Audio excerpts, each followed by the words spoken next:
کرتا ہوں کہ عورتوں کے لیے نمونہ ام المومنین عائشہ صدیقہ ہے، مردوں کے لیے نمونہ حیدر کرار شیر خدا داماد رسول چچا زاد رسول جناب علی المرتضیٰ ہے۔ میں علی المرتضیٰ سے میں 3 باتوں کا آغاز کر کے میں اما عائشہ پہ جاتا ہوں۔ علی المرتضیٰ کی پہلے شان ذکر کروں گا، پھر میں علی المرتضیٰ کی زندگی میں اپنے اور آپ کے لیے کچھ اسوہ ذکر کروں گا۔ علی المرتضیٰ کا ایک مقام میں ہمیشہ ذکر کرتا ہوں، اگر اس مجلس میں ذکر نہ کروں علی المرتضیٰ کے مقام کی کیا ہوگا، پاسداری نہیں ہوتی۔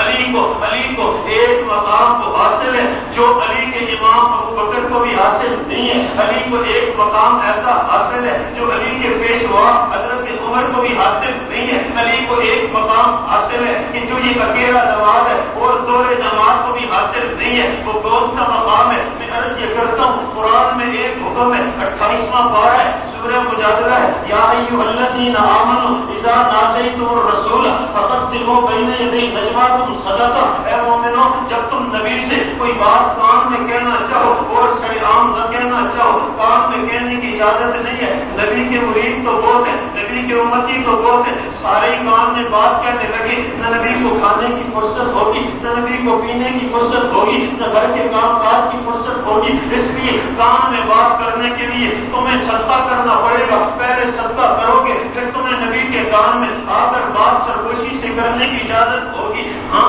نبی کے لیے حکم یہ آیا کہ نبی تیرے کان میں صدقہ کیے بغیر سرگوشی نہیں ہو سکتی۔ ابو بکر نے بھی سرگوشی نہیں کی، عمر نے سرگوشی نہیں کی، عثمان نے سرگوشی نہیں کی، نہیں بلکہ کسی صحابی نے سرگوشی نہیں کی۔ علی المرتضیٰ کو ضروری کام پیش آیا، علی المرتضیٰ نے صدقہ کیا، صدقہ کرنے کے بعد رسول اللہ کے کان میں آ کر سرگوشی کی، قرآن کے اس حکم پہ عمل کیا۔ اور قرآن کا یہ واحد حکم ہے، غور کرنا، قرآن کا یہ واحد حکم ہے جس پر صرف ایک مومن کو عمل کا موقع ملا اور کوئی عمل نہیں کر سکا، اور وہ مومن علی المرتضیٰ ہے۔ علی المرتضیٰ نے اس حکم پہ عمل کیا، صدقہ کیا، آ کر سرگوشی کی، اور اس کے بعد یہ حکم منسوخ ہو گیا۔ فرمایا ہم یہ حکم بدلتے ہیں۔ میں یہ عرض کرتا ہوں، میں اگر ذوق محبت میں اگر میں یہ بات کہوں تو رب ذوالجلال کو ایک حکم بھیجتے ہوئے بھی علم ہوتا ہے، منسوخ کرتے ہوئے بھی علم ہوتا ہے۔ جب رب کو علم ہے تو رب نے یہ حکم بھیجا ہی صرف علی کے لیے تھا، رب نے یہ حکم بھیجا ہی علی المرتضیٰ کے لیے تھا۔ یہ علی المرتضیٰ اس حکم پہ اکیلا عمل کر کے علی المرتضیٰ نے جناب رسول اللہ صلی اللہ علیہ وسلم کی فیض صحبت سے کیا تاثیر پائی۔ آج رسول اللہ پہ قرآن کی آیت آئی، انذر عشیرتک الاقربین، آپ قریبیوں کو دعوت دیں۔ حضور علیہ السلام کو حکم خدا کا ہے اور عمل مصطفیٰ کا ہے۔ عمل کرنے کے لیے خدا اور مصطفیٰ کے حکم پہ عمل کرنے کے لیے انتظام مرتضیٰ نے کرنا ہے۔ علی مرتضیٰ کو بلایا، فرمایا علی ذرا تھوڑی سی دعوت 2-3 آدمیوں کے لیے کھانے کا بندوبست کرنا۔ علی مرتضیٰ نے ایک بکری کی ٹانگ جو وہ لائی یہیں سے اور اس کے گوشت کے ٹکڑے بنا کے علی مرتضیٰ نے سالن پکایا اور ایک سیب جو کو پیس کر روٹی بنائی۔ علی نے کہا رسول اللہ روٹی 3 آدمیوں کے لیے تیار ہے۔ میرے آقا نے دعوت دی، دعوت میں 30 آدمی ہیں اور 3 آدمیوں کی روٹی ہے۔ میرے آقا پہنچے اور سالن سے ڈھکنا اٹھایا اور ایک روٹی بیچ سے نکالی اور میرے آقا نے منہ میں رکھی اور آدھی روٹی کھا کے باقی آدھی روٹی کو چبا کے میرے آقا نے ہڈیا میں ڈال دیا اور میں اوپر سے ڈھک دو۔ علی المرتضیٰ نے رسول اللہ کی بچی ہوئی وہ روٹی جس وقت کیا وہ ہڈیا میں ڈالی، فرماتے ہیں ہم نے دعوت کو کھانا کھلانا شروع کیا۔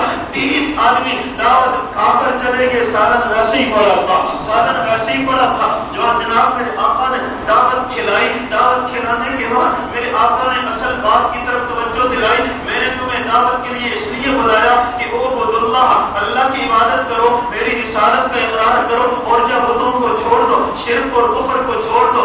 سارے کے سارے ان میں ابو طالب بیٹھے ہیں، ان میں عتبہ بیٹھا ہے، ان میں خاندان کا غلام بیٹھا ہے، لیکن کوئی نہ بولا۔ 10 سے مسنا ہوا، کھا پی کے چلے گئے، اگلے دن پھر دعوت، کھا پی کے چلے گئے، اگلے دن پھر دعوت، کھا پی کے چلے گئے۔ ان 3 دنوں میں ایک پتلی ٹانگوں والا، چھوٹے قد والا، دکھتی آنکھوں والا، کمزور بدن والا ایک بچہ جس کی عمر ابھی 8 یا 9 سال ہے، اس نے کھڑے ہو کے کہا یا رسول اللہ یہ بولے یا نہ بولے علی بولتا ہے۔ میں کہتا ہوں میں زندہ بھی آپ کا، میں مر کر بھی آپ کا، میں آپ کے کلمے کے لیے زندہ بھی رہوں گا مر بھی جاؤں گا. میرے آقا نے بٹھا دیا. اگلے دن پھر دلیل اٹھے, کہا میں زندہ بھی آپ کا, منظر بھی آپ کا, میں آپ کا یا رسول اللہ مجھے آپ پابند پائیے. حضور نے کہا بیٹھ جا. تیسرے دن پھر دلیل نے کہا میں زندہ بھی آپ کا, میں مردہ بھی آپ کا, یا رسول اللہ یہ بولے یا نہ بولے علی آپ کے ساتھ ہوگا. میرے آقا نے دعائے خیر و برکت کی, یا اللہ تیسرا دن ہے,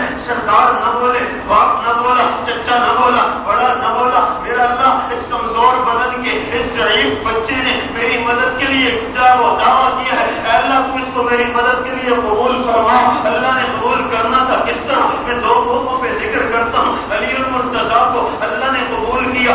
ذہانت اتنی اعلیٰ دی شاید کسی کو دی ہو. اللہ نے اتنا علم دیا شاید ہی کسی کو دیا ہو. تقویٰ اتنا زیادہ دیا شاید ہی کسی کو دیا ہو. ذہانت کتنی ہے, علم کتنا ہے, تقویٰ کتنا ہے, علم کتنا ہے کہ ایک مسئلہ کئی لوگوں کے پاس گردش کرتا ہے. میراث کا مسئلہ ہے, حل نہیں ہو رہا. علی المرتضیٰ جمعے کا خطبہ دے رہے ہیں اور جمعے کے خطبے میں آپ لوگ جانتے ہیں کہ جلدی ہوتی ہے, بیچ میں تھوڑا سا وقفہ ہوتا ہے. ایک بندہ کھڑا ہوا, او علی المرتضیٰ اے حیدر کرار, ایک مسئلہ حل نہیں ہو رہا, میں بڑے دور سے آیا ہوں, جانا بھی ہے, یہ مسئلہ کیا ہے؟ علی نے خطبہ روکا. خطبے کے درمیان میں بندے نے کہا ایک بندہ مر گیا, اس کی دو بیٹیاں ہیں, اس کی دو بیٹے ہیں, یہ مسئلہ ہے, یہ مسئلہ ہے. اس نے مسئلہ ذکر کیا. علی المرتضیٰ نے کوئی قرآن نہیں کھولا, علی المرتضیٰ نے کوئی حدیث نہیں کھولی, علی المرتضیٰ نے کسی سے مشورہ نہیں کیا. کھڑے کھڑے خطبہ روکا ہوا ہے. 2 منٹوں میں علی نے جواب دے دیا. بیٹے کو اتنا ملے گا, بیٹی کو اتنا ملے گا, اس کو اتنا ملے گا.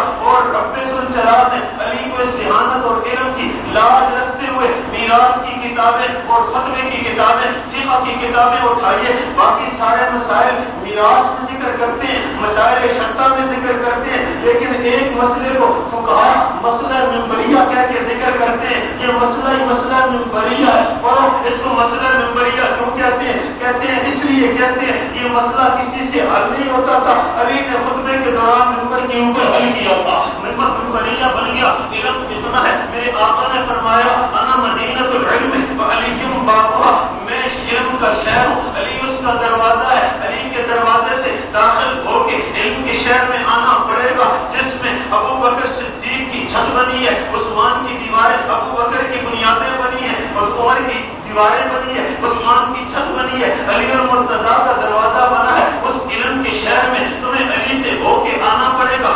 میں آخری بار علی کے حوالے سے کہتا ہوں, علی المرتضیٰ کی ذہانت بیدار مغزی اتنی زیادہ ہے. آپ ایک ریاضی کا پروفیسر ہو اور ایک کیا اکاؤنٹنٹ ہو, اس کو بھی اکاؤنٹ کرنے میں کمپیوٹر چاہیے, اس کو اکاؤنٹ کرنے میں کوئی نہ کوئی کیا وہ آلہ چاہیے, کوئی نہ کوئی اس کو کیلکولیٹر چاہیے. علی المرتضیٰ کی دنیا کے اعتبار سے ذہانت اتنی اعلیٰ اور اتنی مسلم ہے. علی المرتضیٰ کی عدالت میں ایک مسئلہ حل نہیں ہو رہا, 2 بندے قاضی سے مایوس ہو کے علی کے پاس دربار خلافت لے جاتے ہیں. اور جھگڑا کیا ہے؟ جھگڑا معمولی ہے, لیکن مسئلہ بن گیا. 2 آدمی بیٹھ کے کھانا کھا رہے تھے, ایک کے پاس تھی 3 روٹیاں, دوسرے کے پاس تھی 5 روٹیاں. انہوں نے اکٹھے کھانا کھایا. ایک تیسرا آدمی آیا اور اس نے آ کر ان کے ساتھ کھانے میں شریک ہوا. انہوں نے کہا ٹھیک ہے. تینوں کھانا کھا کے جب اٹھے, اس بندے نے 8 درہم پیش کیے. کہا یہ تم نے میرا اکرام کیا, یہ میرے 8 درہم تم رکھ لو, آپس میں تقسیم کر لینا. 5 درہم والے نے کہا 5 میں لے لو, 3 تو لے لے, چلو یہ کر لیتے ہیں برابر تقسیم. نہ 3 والے نے کہا نہیں 4 میں لوں گا, 4 تو ملیں گے, میں 4 سے کم پر راضی نہیں ہوں. مسئلہ بڑھ گیا. اس نے کہا اچھا 4 پہ راضی نہیں, چل فیصلہ علی سے کراتے ہیں. علی المرتضیٰ کے پاس فیصلہ ہے. علی نے کہا کہ تو اس 3 پہ راضی ہو جا, ورنہ میرے فیصلے میں تجھے 1 ملے گا. اس نے کہا عجیب بات کرتے ہو, میں 3 پر بھی راضی نہیں, تو کہتا ہے 1 ملے گا. کہا میری عدالت تیرے لیے 1 کا فیصلہ کرے گی. کہا وہ کس طرح؟ کہا دیکھو میں تمہیں بتاتا ہوں کہ تم نے جو ہے وہ 8 روٹیاں تھی, ان 8 روٹیوں کو ٹکڑے کرو 3 پر تقسیم کرنے کے لیے, تو 3 ٹکڑے بنتے ہیں, 24 ٹکڑے بنتے ہیں. ان 24 ٹکڑوں کو تم نے برابر برابر کھایا ہے. ظاہر ہے کبھی بیشی تو ہو نہیں سکتی, برابر کھایا ہے. اور ایک نے 8 ٹکڑے کھائے, 2 نے اس مہمان نے, اور اس تیسرے نے جب 8 ٹکڑے کھائے, تیری 3 ٹکڑوں کے, تیری 3 روٹیوں کے ٹکڑے بنے تھے 9, اس کی 5 روٹیوں کے ٹکڑے بنے تھے 15. تیرے 9 ٹکڑوں میں سے 8 تو تم نے خود کھائے, 1 ٹکڑا مہمان نے کھایا ہے. اس کے 15 ٹکڑوں میں سے 8 تو اس نے خود کھائے, 7 مہمان سلیمان نے کھایا ہے، لہذا اس کے ٹکڑوں میں سے 7 کھائے ہیں، درہم 7 ملیں گے، تیری روٹیوں میں سے ٹکڑا 1 کھایا ہے، 1 درہم ملے گا۔ میں کہتا ہوں علی تیری شجاعت کو سلام ہے، علی تیری عظمت کو سلام ہے، علی تیری ذہانت و فطانت کو سلام ہے، علی تیرے تقوی کو سلام ہے۔ ہاں اس موقع پہ یہ نہ کہو نا اللہ کی قسم ہم تو سال میں سب سے جو عظیم مہینہ ہوتا ہے اس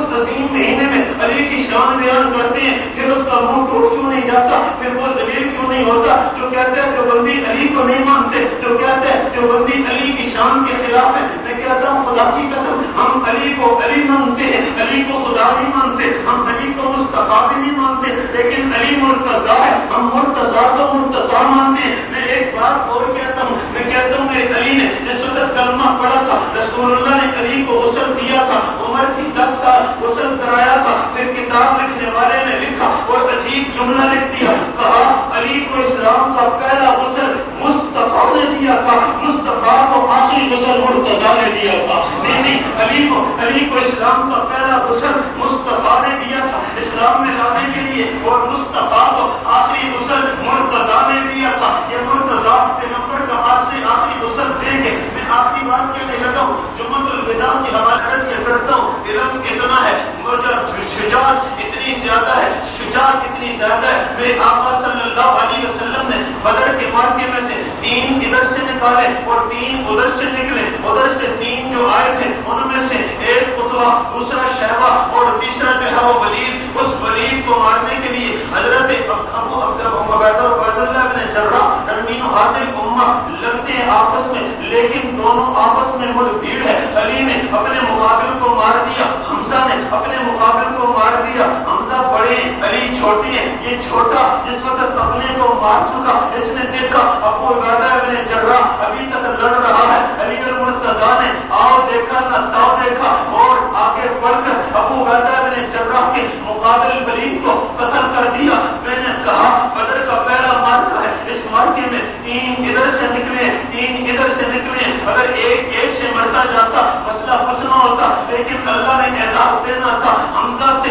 1 مرے گا، ابو عبیدہ خود نبی کے قدموں میں جا کے جان دے گا، لیکن علی کو ہم نے شیر خدا بنانا ہے، علی کو ہم نے اللہ کی تلوار بنانا ہے، اس لیے علی کے ہاتھوں سے 1 کو نہیں 2 کو مرواؤں گا، بلکہ میں نہیں 70 بندہ مر گیا، اس 70 میں سے 35 خالی علی کے ہاتھ سے مرتے ہیں اور 35 باقی صحابہ کے ہاتھوں سے مرتے ہیں۔ شجاعت اتنی ہے، میرے آقا فرماتے ہیں آج میں جھنڈا اس کو دوں گا کہ جس کے ساتھ اللہ بھی راضی میں بھی راضی، اور اس کے ہاتھ پہ خیبر کا قلعہ فتح ہوگا۔ فرمایا باؤ بلاؤ علی کو۔ علی کہتے ہیں میری تو آنکھیں دکھتی ہیں، میں نکلتا ہوں نظر کچھ نہیں آتا، دونوں آنکھیں بند ہیں دکھنے کی وجہ سے۔ میرے آقا نے فرمایا تم اس کو بلاؤ تو سے علی المرتضیٰ آگے، اور علی المرتضیٰ کے لیے حضور نے 2 کام کیے۔ پہلا کام یہ کیا اپنا لحاف نکالا، لحاف نکال کے علی المرتضیٰ کی آنکھوں میں لگایا، آنکھوں کا کام کھولو۔ علی نے آنکھیں کھولی، فرمایا پہلے سے نظر زیادہ تیز ہو گئی ہے،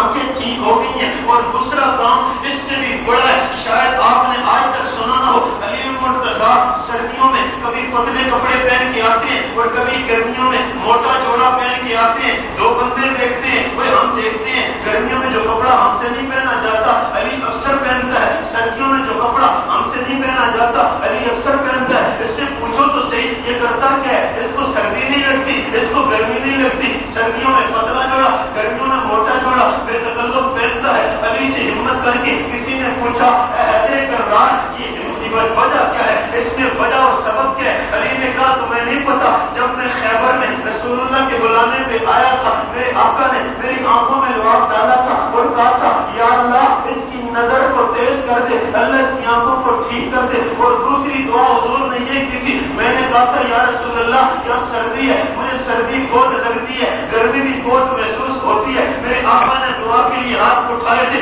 اللہ اس کی نظر کو بھی تیز کر دے، اس کی آنکھوں کو بھی ٹھیک کر دے، اور یا اللہ اس کے اوپر سردی اور گرمی کے اثر کو بھی ختم کر دے۔ وہ دن اور آج کا دن نہ مجھے گرمی کا احساس ہوتا ہے نہ سردی کا احساس ہوتا ہے، نہ مجھے گرمی کا احساس ہے نہ سردی کا احساس ہے۔ میں عرض یہ کرتا ہوں علم اتنا ہے، شجاعت اتنی ہے، حضرت علی المرتضیٰ کے ہاتھ پہ مرحب مرتا ہے، علی علی المرتضیٰ کے ہاتھ سے عبد خود مرتا ہے جس کو 15 بچھا نہیں سکتے. علی المرتضیٰ اکیلے مر جاتا ہے. علی المرتضیٰ کا تقویٰ اتنا زیادہ ہے کہ علی المرتضیٰ نے اپنے بیت المال میں جا کے ادھر سے سونا دیکھا, ادھر سے چاندی دیکھی, ادھر سے ہیرے جواہر دیکھے, اپنی داڑھی کو پکڑا, آنکھوں سے آنسو جاری ہے, اور داڑھی کو پکڑ کے اس طرح کھینچ کے کہتا ہے اے دنیا غربی خیری, اے دنیا مجھے آ کر مجھے دھوکہ نہ دینا. علی نے محمد کے ساتھ فاتح کاٹے ہیں, علی نے محمد کے گھر میں زندگی گزاری ہے, اس لیے علی تجھ سے دھوکہ نہیں کھا سکتا. علی تو وہ ہے جس کے گھر میں محمد صلی اللہ علیہ وسلم لنگوٹی ہو کر رہے ہیں. اور علی کی والدہ ہے فاطمہ بنت اسد. یہ فاطمہ بنت اسد جس وقت فوت ہوتی ہے رسول اللہ نے کہا ان کو غسل دو, کفن دو. جنازہ پڑھایا, جنازہ پڑھا کے فاطمہ بنت اسد کا جنازہ قبر کے اوپر لایا گیا. ایسا کسی کے ساتھ نہیں ہوا جیسا علی کی ماں کے ساتھ ہوا. میرے آقا نے قبر میں تسلیم کرنے سے پہلے کہا ٹھہرو ذرا. میرے آقا قبر میں اترے اور خود اس قبر میں لیٹ گئے. خود اس قبر میں لیٹ کے صحابی نے پوچھا یا رسول اللہ قبر میں لیٹنے کی وجہ کیا ہے؟ فرمایا تمہیں نہیں پتا, یہ میری ماں فوت ہو گئی تھی, یہ میری ماں کی جگہ پر تھی, اس نے مجھے ماں کی طرح پالا تھا, اس نے مجھے ماں کی طرح رکھا تھا. میں چاہتا یہ ہوں کہ میری ماں کی طرح پرورش کرنے والی جس وقت اپنے اللہ سے ملاقات کے لیے جائے, نبیین کے سوالوں کا جواب دے, تو اس کی قبر بھی اتنی منور ہو کہ اس کی قبر میں محمد کے اثرات موجود ہو. میں اس کی قبر میں لیٹ کر اس کی قبر کو جنت کا نمونہ بنانا چاہتا ہوں. علی المرتضیٰ کی والدہ اتنی مبارک علی المرتضیٰ رضی اللہ تعالیٰ عنہ, میں عرض یہ کرتا ہوں ذہانت کتنی ہے, تقویٰ کتنا ہے, بہادری کتنی ہے کہ یہ علی المرتضیٰ رضی اللہ تعالیٰ عنہ قاضی بنتا ہے, خلیفہ بنتا ہے, اپنے قاضی کو مقرر کرتا ہے. اور آج اس علی پہ دعویٰ کرنے والا کوئی مومن نہیں ہے, دعویٰ کرنے والا کلمہ گو نہیں ہے, اس کے اوپر دعویٰ کرنے والا نمازی نہیں ہے, بلکہ ایک آدمی دعوے دار آتا ہے عدالت کے اندر ہے مذہب کا یہودی. اس یہودی نے دعویٰ بھی کیا کیا, دعویٰ کرتا تو مزہ تو آتا, لیکن اس نے دعویٰ یہ کیا کہ علی کے اس جسم پہ جو زرہ ہے یہ زرہ میری ہے, اور علی سے کہو یہ زرہ مجھے دے دے. قاضی نے کہا یہودی اگرچہ جھوٹا ہے لیکن میں کیسے کہوں جھوٹا ہے. یہاں پر اس نے دعویٰ کیا کہ علی نے میری زرہ چوری کی ہے, یہ زرہ مجھے واپس کی جائے.